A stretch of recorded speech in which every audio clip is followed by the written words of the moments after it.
Saya undang. Nah, apa kabar? Nah, ini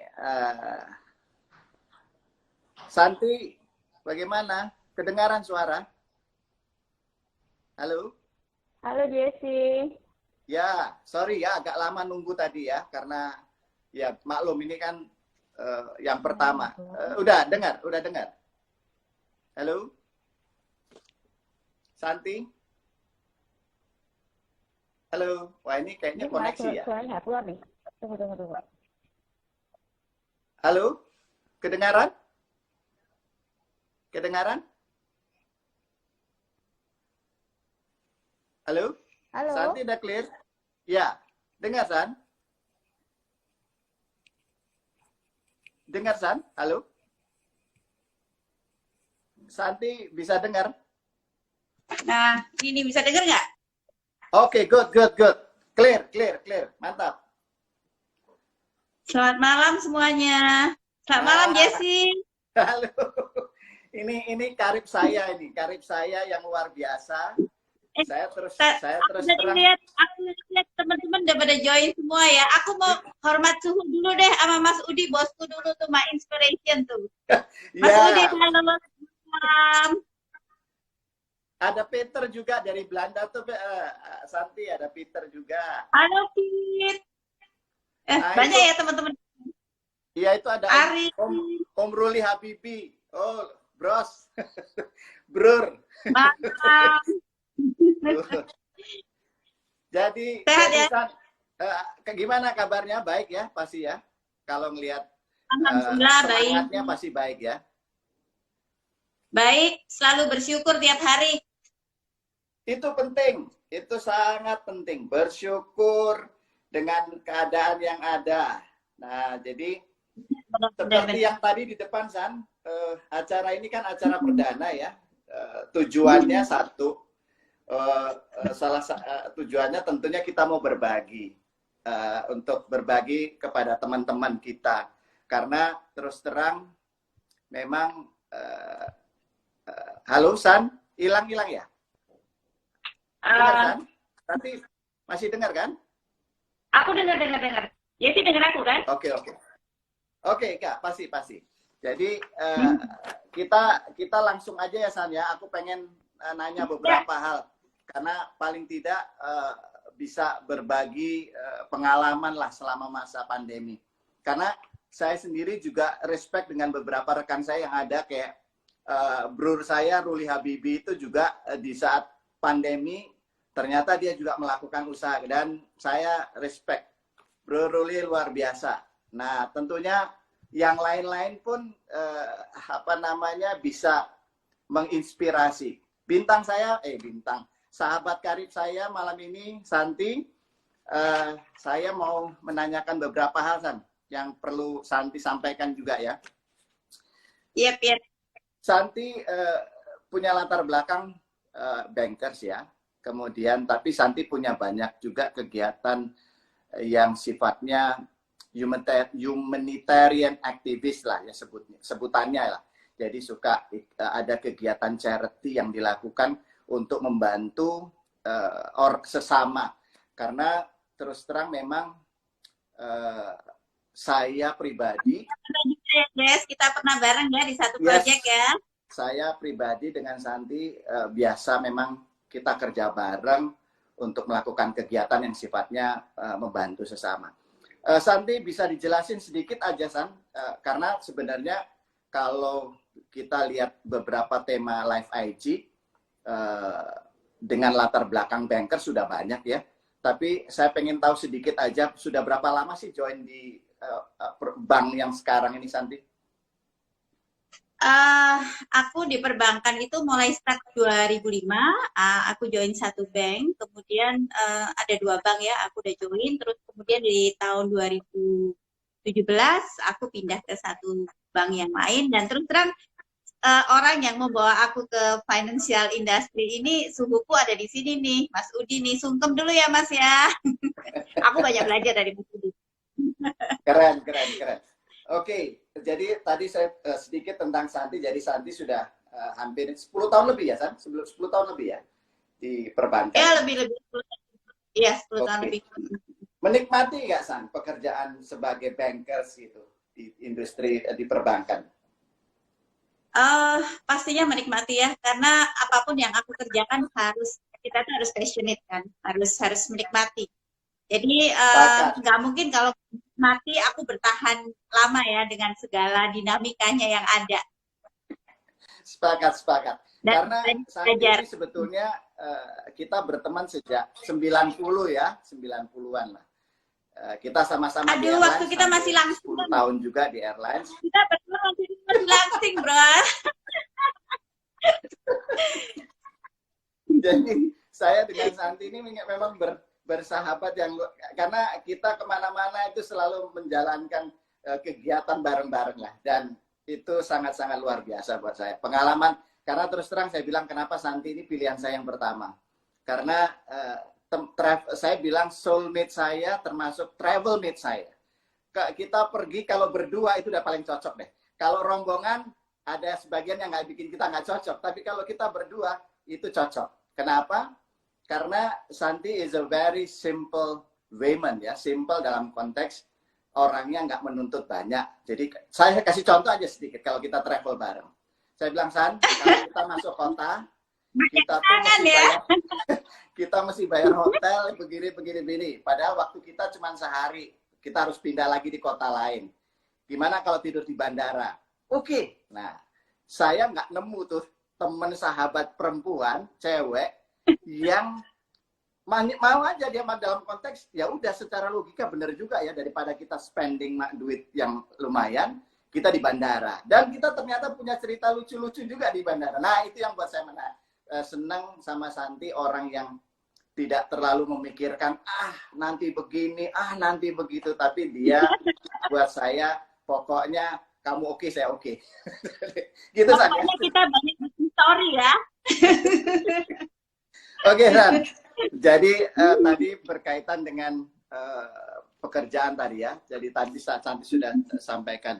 Tapi saya lebih pengen banyak ngobrolin tentang aktivitas humanitarian-nya sendiri ya. Karena buat saya itu lebih banyak, karena kalau pekerjaan tetap itu jadi kayak rutinitas sebetulnya ya, keseharian begitu. Tapi kan ngomongin kerjaan, Jess, udah deh. Santi itu ada Riza tuh, dia halo Mbak Santi gitu. Nah, itu.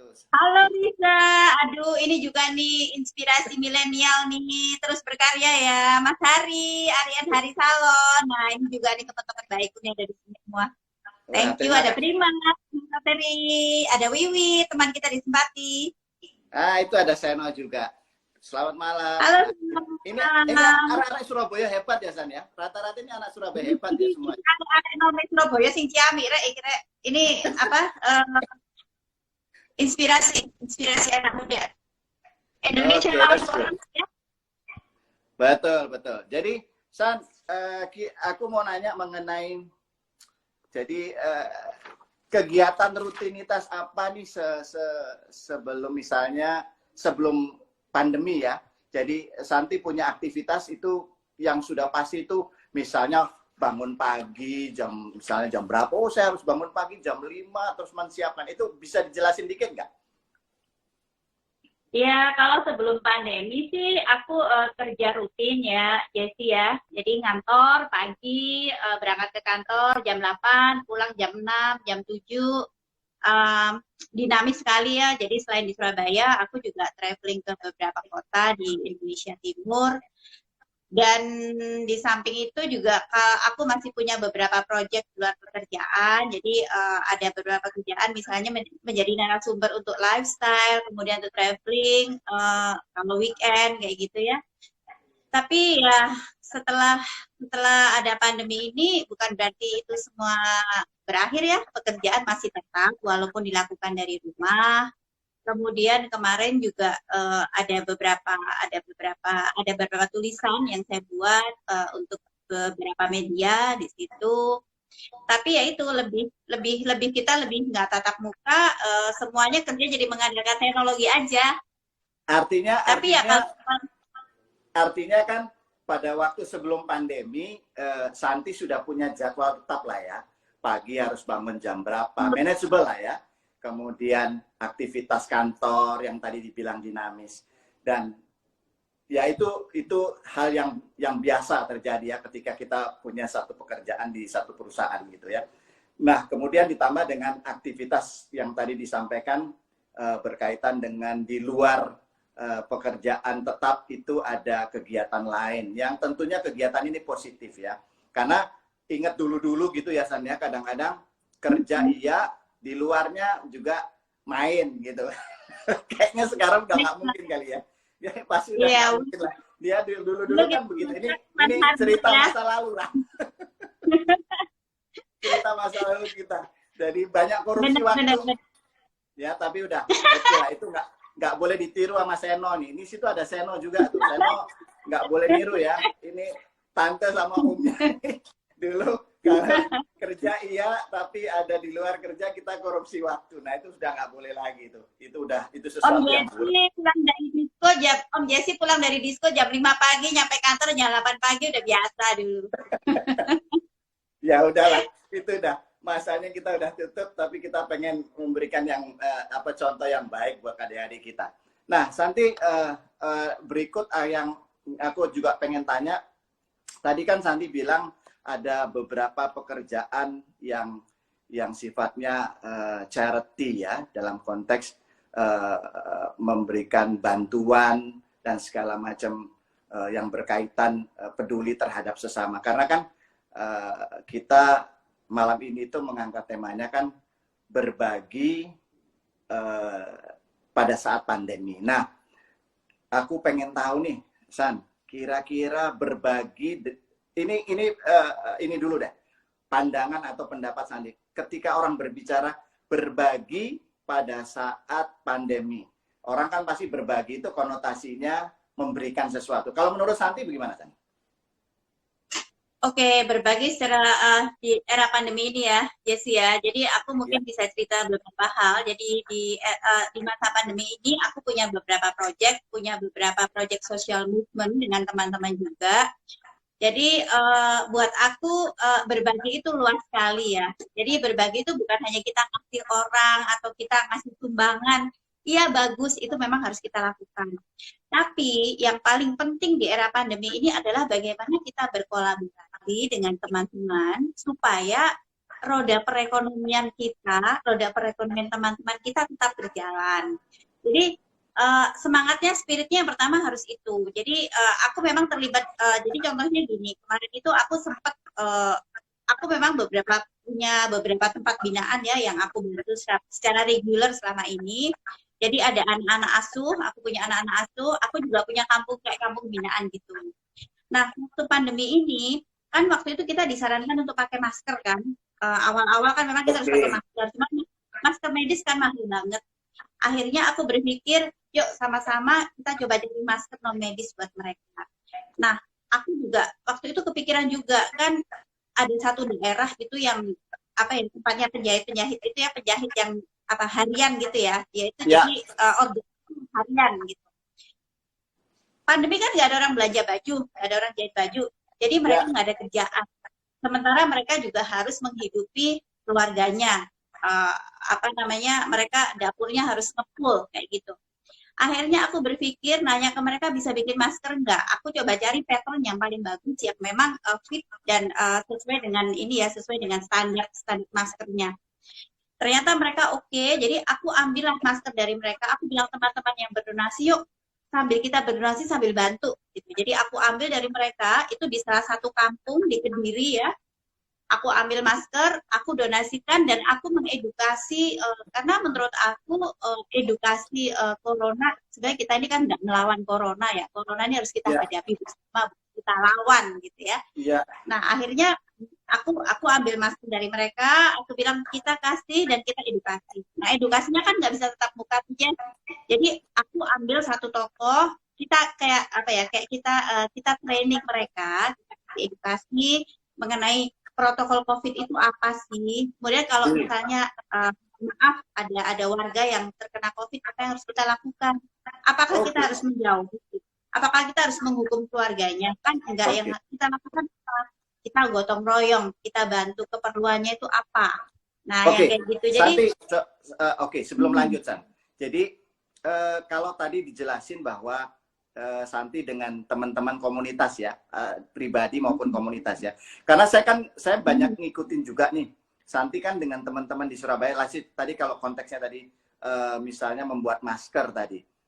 Saya juga teringat teman kita Aven gitu kan. Dia fashion designer juga yang sebenarnya dia berdampak karena terus terang orderan pasti berhenti, sekolah tidak jalan, ya. Tapi dia punya keinginan untuk bagaimana bisa berbagi. Nah, tentunya ini yang membuat saya juga melihat Santi sebagai sosok yang punya kepedulian cukup tinggi. Dan kita sih sangat berharap, San, ya, ada teman-teman kita, orang-orang terdekat kita yang paling tidak punya cara berpikir yang bisa melihat bahwa ketika ada satu masalah, atau ini sebenarnya kita bukan bicara masalah, tapi situasi yang kurang menyenangkan lah ya, pandemi ini. Tapi kita tidak boleh patah semangat, kita tidak boleh berpikiran negatif, kita tidak boleh melihat itu sebagai sisi yang membuat kita jadi lemah gitu, tapi justru kita harus bangkit. Nah, saya melihat dari sisi Santi melakukan banyak hal. Sebenarnya apa San yang mau dicapai dari situ? Kira-kira gini, artinya gini, apa yang mau dicapai itu dalam konteks begini. Ketika Santi membantu tadi dibilang bahwa membangkitkan ekonomi masyarakat dalam konteks misalnya si tadi penjahit, sebenarnya apakah cuma sampai di situ atau Santi sebenarnya itu menjadi apa ya? Kerinduan Santi secara pribadi, bagaimana hidup ini harus punya arti untuk sesama. Mungkin bisa dijelasin dikit, San. ini jadi ngomong agak filosofi dikit ya. Yes. Jadi, nggak apa-apa. Santai, kita kan ngobrol santai. Gitu. Iya. Saya tuh punya teman-teman juga yang saya belajar. Jadi, apapun yang kita punya hari ini, kita harus bersyukur. Dan Amin. bentuk syukur kita itu adalah apa yang kita punya itu memberikan manfaat nggak buat orang sekitar kita. Ya.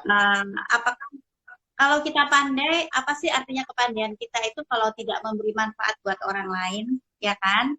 Apa sih artinya mungkin Tuhan bermurah hati memberikan kita rezeki yang berlebih, tapi apa artinya kalau itu nggak berguna, nggak bermanfaat gitu ya?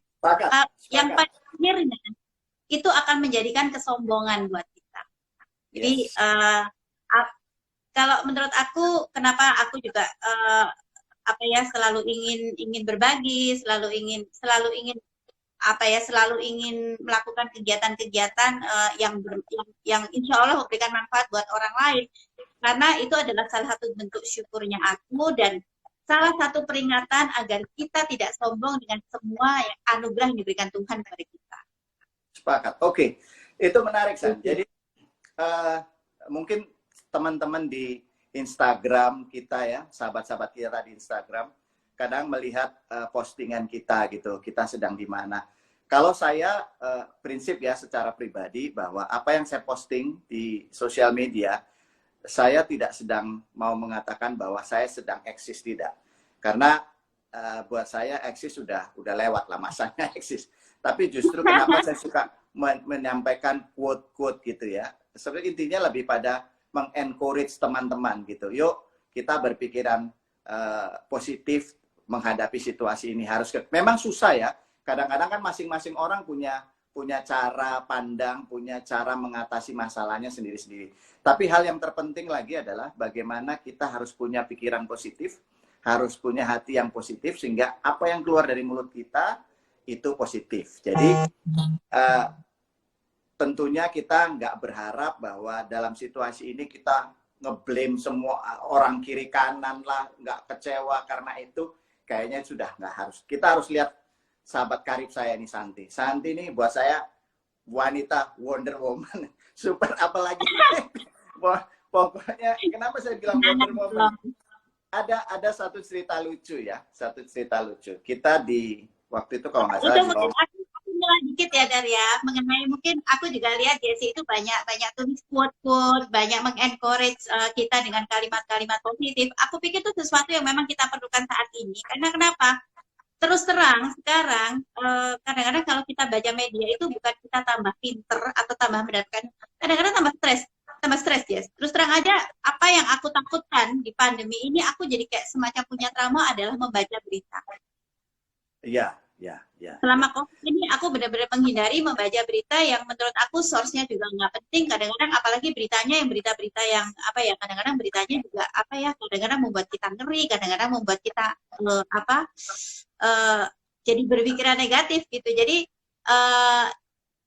selama COVID ini kalau baca COVID harus lihat source-nya ini apa nih, benar apa enggak. Jangan sampai kita juga membuat berita itu jadi bikin kita makin stres. Nah, apa yang dilakukan Jessie menurut aku sesuatu yang positif. Jadi mengencourage dengan quote-quote, mungkin simple quote ya, tapi kalau kita baca terus oh iya ya, seneng ya. Jadi bikin kita termotivasi untuk stay positif kayak gitu. Ya ini statement yang nggak janjian tadi. Ini statement dari karib saya. Terima kasih San untuk memberikan komentar terhadap apa yang saya kerjakan. Memang kita masing-masing dengan kapasitas kita mencoba berbagi apapun. Karena memang saya sepakat dengan tadi Santi bilang bahwa menghindar dari melihat berita. Saya sendiri aja sudah sejak COVID ya. Sejak COVID memang sekitar 3 bulanan saya udah nggak nonton TV. Misalnya TV swasta yang ada di Indonesia. Karena terus terang, ya itu tadi yang sempat dibilang. Kadang beritanya simpang siur kan. Jadi saya coba menghindari itu. Saya lebih banyak mengikuti berita, bukan berarti berita di luar itu juga bagus, tidak juga. Kadang-kadang ada satu kantor berita besar juga, TV internasional yang saya melihat juga kadang-kadang informasinya juga menakutkan ya. Dan tentunya itu juga berdampak yang tidak bagus kepada mental health kita ya, mentalitas kita ketika kita banyak mendengar hal-hal yang sifatnya bad news lah, kadang negatif lah, whatever lah. Oke, San, kita lanjut ya San ya. Kalau tadi kan Santi udah bercerita tentang banyak hal yang berkaitan dengan aktivitas sebagai humanitarian aktivis gitu ya. Nah, aku sih pengen tahu San, dari sejak pandemi itu kira-kira dampak negatifnya apa San? Kalau tadi kan itu ada Kitaro San, fotografernya Tante Santi itu. Halo Kitaro. Halo Taro. Taro ini hebat juga nih. Ini anak Surabaya generasi muda pada ada nongol semua di sini. Tadi ada Dr. Gigi Randy, ada Seno, Ketua Aliansi Pelajar Surabaya. Terima kasih teman-teman, ini ada Gatot. Gatot ini kalau nggak salah dulu Istara ya, dia punya usaha juga tuh. Jadi oke, San, tadi konteksnya tadi mengenai kira-kira hal negatif apa dari kejadian ini yang Santi bisa rasakan atau bisa sharing ke teman-teman? Kalau negatif apa ya, saya itu orangnya memang selalu membentengi diri saya untuk tidak berpikir negatif dalam segala situasi. Tapi terus terang aja yang bikin stres dalam pandemi ini adalah media. Jadi aku berpikir bahwa kalau aku tidak pintar-pintar memilih media yang aku baca maupun informasi dari WhatsApp grup yang banyak banget itu sekarang, itu menurut aku itu sih yang bikin aku stres ya. Jadi itu yang harus kita manage ya. Kalau yang lain-lain sih menurut aku kalau masalah pekerjaan so far ya, walaupun switch-nya itu dari yang dinamis terus kita work from home, tapi menurut aku itu masih bisa di-manage, harus tetap produktif, harus tetap punctual, harus disiplin kalau ada meeting dan sebagainya, itu menurut aku bisa di-manage. Tapi yang kadang-kadang bikin stres terus terang berita-berita di media sih yang kadang-kadang simpang siur, bikin kita juga makin pusing kayak gitu. Jessie juga merasain pasti juga kayak gitu kan?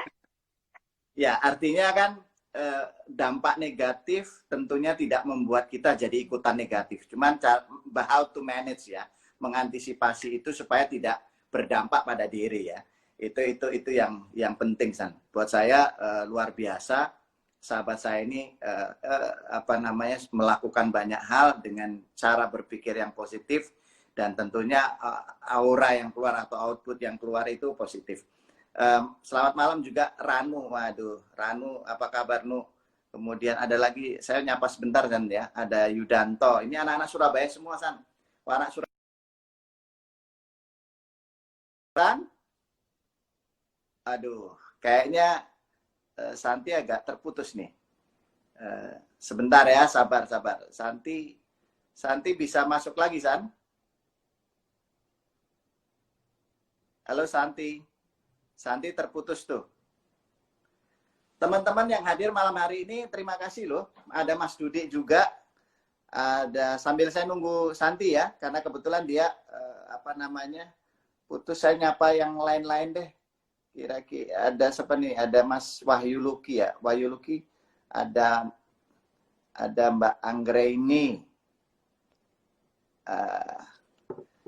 Saya nunggu Santi nih. Santi sudah bisa hadir lagi. Kayaknya dia punya jaringannya lagi masalah nih. Teman-teman, ini oke. Saya undang lagi ya. Sebentar, sabar. Arek Surabaya anjene jos. Nah, ini dia akhirnya. Connection problem. Ya, that's okay, no problem. Oke, San, tadi itu hal-hal yang negatif tadi udah Santi sampaikan. Nah, sekarang San, biasanya di luar hal negatif kan pasti ada hal positifnya, San ya. Tentunya kalau sekarang tuh kalau di saya ya, positifnya adalah saya punya waktu banyak untuk pasti menghadap Tuhan lah ya, banyak doa. Itu utama buat saya. Karena kalau saya bisa sehat, saya bisa beraktivitas, itu bukan karena saya hebat, bukan karena saya kuat, tapi karena Tuhan.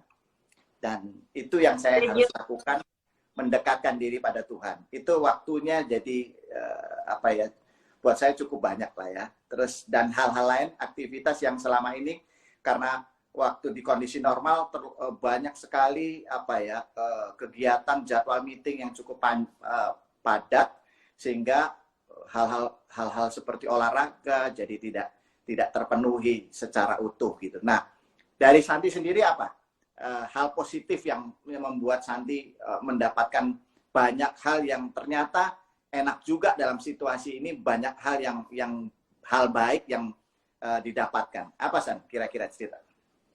Ini nih ada nih, Om Tante izin tanya. Nah ini nih aku mau jawab nih related dengan ini.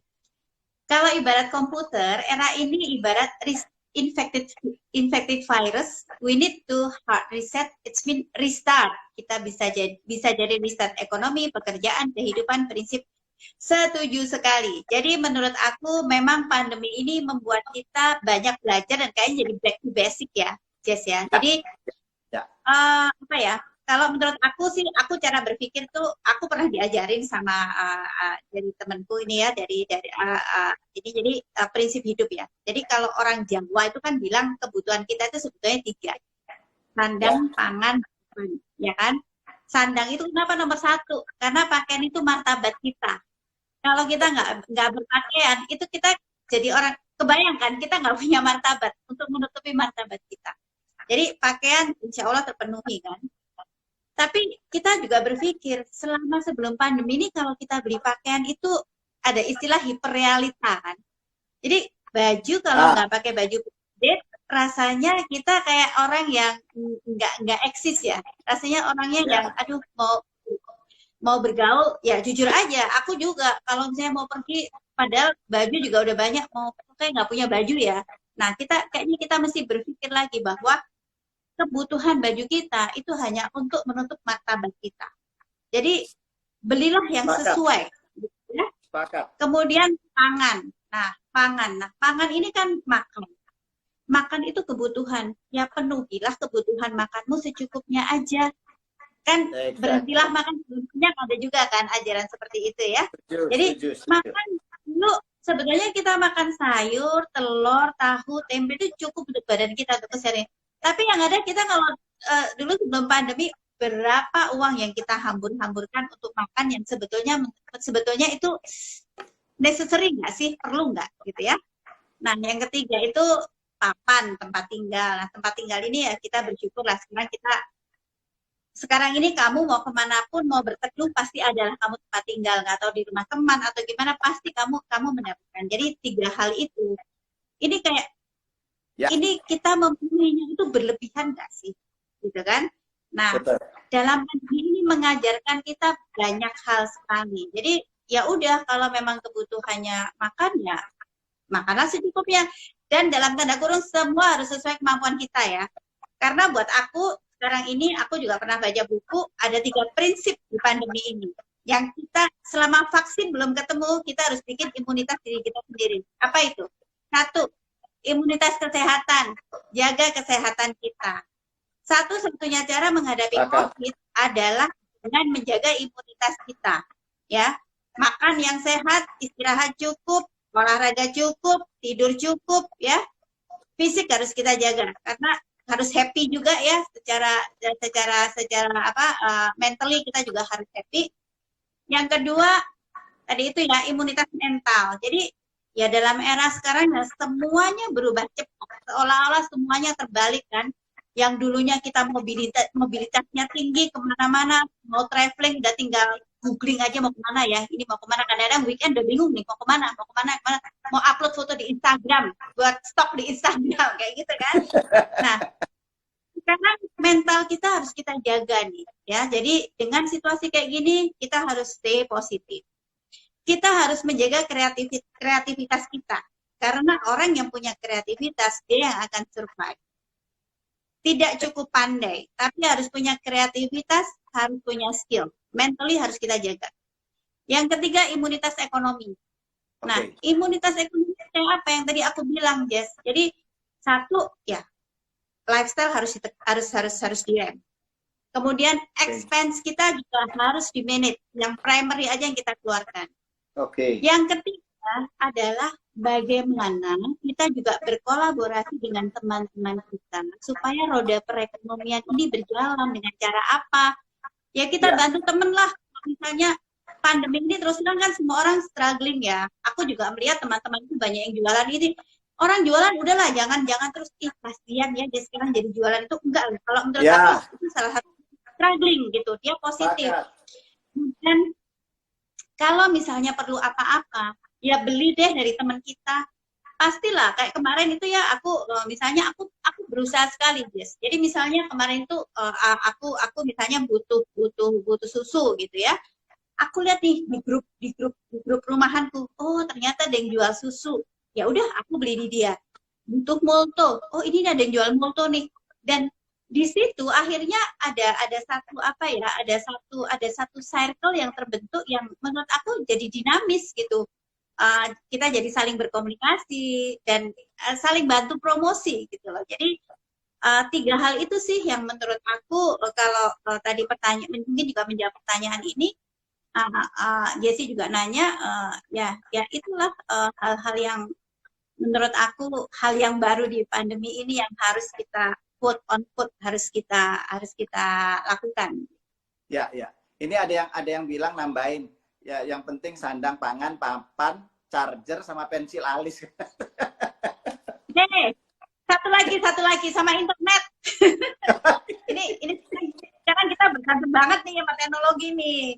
Ya kan? Tadi ada 3 immunity apa ya, aja? Pensil alis penting, Nek. Buat foto, Nek, biar cetar. Ya, 3 immunity tadi apa aja, Sar? Immunity apa tadi yang pertama? Tadi kan ketiga. Jadi imunitas kesehatan kita, physically ya. Imunitas kesehatan. Oke.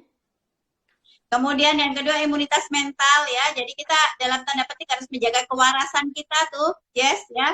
Stay positif, kreativitas diasah. Karena buat aku saat ini creativity or die, innovation or die. Ya. Kita akan bisa sukses dengan kreativitas gitu. Jadi kalau aku lihat ya teman-teman MUA itu kan sekarang mungkin nggak banyak orang ya, misalnya nggak banyak orang pakai MUA juga kan. Sekarang kita kerjanya cuma pakai daster aja di rumah, nggak pakai make up. Yang penting alis cetar di Viva ya. Tapi mereka bikin tutorial ya, mereka bikin tutorial make up. Otomatis sebetulnya itu kan mengajarkan teman kita mengajak untuk belajar juga kan. Ya. kayak gitu. Jadi terus bikin konten di YouTube kayak gitu kan. Anak-anak muda sekarang tuh kayak Citarum, Seno. Nah, Itu yang mesti ketiga kita support. Itu anak-anak muda Surabaya yang punya keinginan untuk bisa maju dalam konteks maju sebagai generasi ya, generasi sekarang. Salah satu contoh Temata itu kan sebenarnya kalau teman-teman pengen tahu, Temata itu kan singkatan dari Telinga Mata Nusantara. Karena sebenarnya itu kita dari pekerjaan-pekerjaan yang ada di Temata, baik di studio, Temata event, maupun foundation, itu salah satunya adalah kita mau berkarya untuk bangsa. Makanya ada konteks Nusantara. Kalau Santi lihat background ini kan ya, ini kan Pulau Nusantara Indonesia. Nah, ini salah satu studio yang ada di kantor kita. Tentunya kita pengen memberikan kontribusi yang terbaik. Kontribusi kepada negara itu kan tidak harus dalam bentuk misalnya uang, tapi seperti yang Santi lakukan, buat saya itu kontribusi diri terhadap orang sekitar yang tentunya itu membangun mentalitas yang baik. Dan itu harus jadi contoh, paling tidak untuk generasi-generasi kita ya, bahwa tidak harus berwujud yang besar, tapi dari sekeliling kita dulu, dari diri kita, sekeliling kita. Kalau dampak kepada keluarga apa, San? Dampak positifnya? Dampak positifnya, kebetulan anakku kan kuliah di ini, anakku kuliah di luar Surabaya kan. Aku lihat Aca lagi punya usaha ya, usaha kecil-kecilan ya. Itu gimana ceritanya? Ya, jadi Aca kan pulang nih, jadi kuliahnya kadang daring karena online, jadi dia akan di sini sampai September. Dan otomatis kan sering kita ngumpul semua kan ya, jadi semuanya tinggal di rumah yang sama. Aku juga banyak work from home, suami juga, Aca juga kuliahnya online, jadi kita lebih sering ngobrol gitu. Dulunya juga deket banget, tapi lebih sering ngobrol. Ngobrolnya justru lebih ke kita ini ngelakuin apa ya, supaya kita juga tetap, tadi aku bilang, karena kita berpikir, kita harus melakukan sesuatu, otak kita harus kita latih untuk kita challenge untuk hal baru ini, gitu ya. Jadi kita harus melakukan sesuatu yang belum pernah kita lakukan. Nah, yang dilakukan Aca adalah yaitu belajar masak dari YouTube. Jadi belajar masak, terus dia bikin sampel-sampel, dikirim ke teman-temannya, terus teman-temannya bilang, ini layak jual nggak? Oh, ini udah, ini layak jual, gini-gini. Akhirnya, yuk Ma, kita mulai, toh nggak ada ruginya gitu ya. Udah, aku bantuin dia lah, bikin logo, labeling, itu excited banget kan, karena kalau banyak bosen ya, di rumah bosen ya bosen kalau kita diem aja gitu. Tapi kalau kita melakukan sesuatu, kita berpikir, kita mencoba, terus sesuatu itu apa ya, maksudnya di-appreciate atau sesuatu yang akhirnya bisa menjadi produk, itu kan seneng kan kita. Akhirnya coba launching chicken salted egg itu rice bowl kayak gitu, Jess, rice bowl kayak gitu. Coba 1, 2, pertama kali kita lempar ke pasar, kita cuma bilang, kita nggak mau dipuji, kita minta feedback. Ada yang ngasih feedback, enak sih, tapi ayamnya terlalu keras. Oh iya, coba lagi gitu. Kita gimana ya supaya ayamnya nggak keras. Akhirnya malam-malam gitu kita coba lagi. Oh ternyata ininya dikurangi nih, tepung berasnya dikurangi nih. Terus, coba lagi, kasih tester lagi. Oh ya ini udah lumayan, gitu. Nah, akhirnya alhamdulillah ya, kan kita batasin cuma 10 PO. Maklum ya, kita kerjain semua, Aca kerjain sendiri, bukan aku sih. Aca kerjain sendiri, jadi ngupasin bawang, terus iris-iris ayam dia sendiri. Jadi kita batasin sehari cuma 10 PO. Karena secara yang cuci piring, Bo, nggak ada pembantu kan. Tapi keren, San. Intinya begini, San. Artinya dengan kondisi ini ternyata ada hal-hal baik ya, San, yang muncul. Circle terdekat keluarga. Aca dengan kondisi dia ada di rumah, dia punya ide untuk membuat sesuatu dan ternyata menghasilkan. Nah, buat saya itu adalah contoh yang baik ya. Buat siapapun ya, kita nggak bisa ngomong range usia dalam hal ini. Tapi dalam situasi seperti ini, bagaimana kita harus bisa menjadi diri kita yang bisa berbagi terhadap sesama. Tadi konteks kita sepakat. di depan bahwa berbagi itu tidak harus melulu memberikan uang gitu kan San ya. Karena Santi tadi bilang bahwa dengan memberikan pekerjaan atau membeli produk dari rekan-rekan kita itu pun sudah menjadi kata berbagi gitu kan, sehingga membangkitkan ekonomi daripada orang-orang yang ada di sekitar kita. Dan San, ini ternyata obrolan kita udah 45 menit, panjang juga ya. Inilah susahnya kalau ketemu. Kita memang hobi ngoceh ya. Tapi terus terang ini pertama kali di live IG Temata Event. Halo Yani, ini adiknya Santi nih, kabar baik Yani, terima kasih. Halo Raka, Raka di Sidoarjo, kabar baik ya Raka ya. Terus artinya begini San, live IG yang pertama ini tentunya jatuh pilihan ke Santi itu karena saya merasa bahwa Santi punya banyak pengalaman yang perlu di-sharing. Di satu sisi di luar itu juga kita pengen supaya teman-teman kita juga bisa memberikan kontribusi yang positif ya. Karena apapun kondisinya kita harus bersyukur. Bersyukur karena kita sehat, bangun pagi kita dikasih nafas, masih bisa beraktivitas, ya kan? Dan itu tidak dialami oleh orang lain mungkin. Ya, bahkan even ada keluarga kita yang tiba-tiba kita dapat kabar sakit dan segala macam. Jadi kalau kita pribadi sendiri masih diberikan kesehatan, tentunya itu satu hal yang patut disyukuri. San, ini kalau kita ngomong panjang sebenarnya banyak banget yang kita mau ulas. Tapi nanti kita akan ketemu di sesi berikut ya San ya. Tapi anyway, aku cuma mau simpulkan dari apa yang Santi sudah sampaikan malam ini. Jadi karib saya Santi ini sebagai bankers dia juga menjalankan tugas tanggung jawabnya sebagai salah satu pekerja di bank asing, tapi di satu sisi dia tidak melupakan sisi sosialnya. Dan buat saya ini menarik. Kenapa saya pengen bahwa apa yang Santi bagikan tadi itu benar-benar menjadi satu kekuatan bagi diri kita karena kita bisa berbagi. Tapi kekuatan juga bagi orang lain yang disupport, gitu ya. Bahwa ketika dalam kondisi susah, kita tidak melupakan teman. Kita tidak melupakan circle terdekat. Circle terdekat tuh kadang-kadang suka terlupakan. Kita lebih mikirin orang yang jauh-jauh di sana. Nah, kali ini kita lebih didekatkan pada orang-orang di sekitar kita. Itu satu poin yang menurut saya sangat-sangat luar biasa. Apalagi tadi Santi sudah mengatakan ada imunitas kesehatan, imunitas mental, kemudian imunitas ekonomi. 3 poin penting yang kita harus miliki bersama. San, ini luar biasa nih teman-teman kita sudah mensupport kita. Terima kasih karena sudah bergabung di live IG Temata Event. Next kita komennya akan lucu-lucu ya. Sorry? Komennya lucu-lucu.